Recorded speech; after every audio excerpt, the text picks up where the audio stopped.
One last flight till our ultimate destination for right now, Harbin, China, for the Ice Festival. We've been on the go for probably about 36 hours, and this is our 1, 2, 3, 4th flight or something. Welcome aboard Air China. And we're really dragging.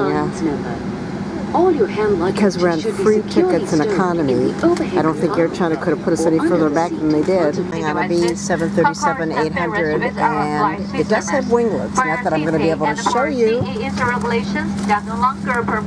there's not one single seat available. It's an hour and a half to Harbin, and they threw a wet wipe and 2 rolls on the plate, and it's bean paste inside. It's sweet bean paste.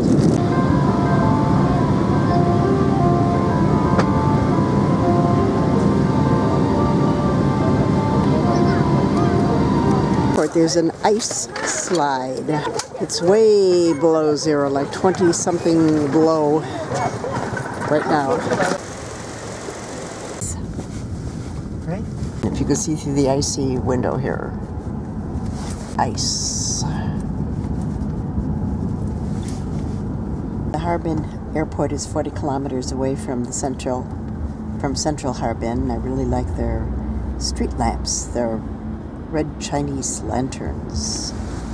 It's a city of 5 million, almost 5 million, and we're not far from Russia, so it's very influenced by Russia, Siberia, and other cultures. Manchuria.